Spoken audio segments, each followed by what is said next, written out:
Welcome back to our channel.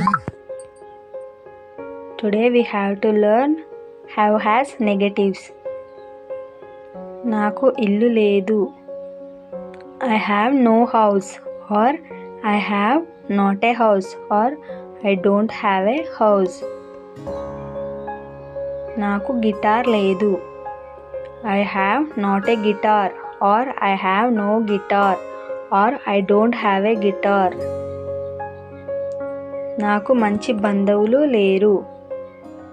I have no good relatives. ఎవ్వరిలో నిజాయితీ లేదు. No one has sincerity. మాకు కుక్క లేదు.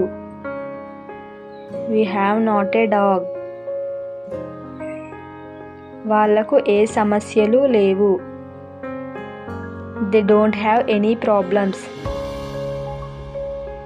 నన్ను తిట్టే హక్కు నీకు లేదు. You have no right to scold me. నీ మీద నాకు ఆసక్తి లేదు. I have no interest in you. ఇక్కడ ఇన్కు బదులుగా ఆన్ ఉపయోగించకూడదు. Thanks for watching. Please like and subscribe.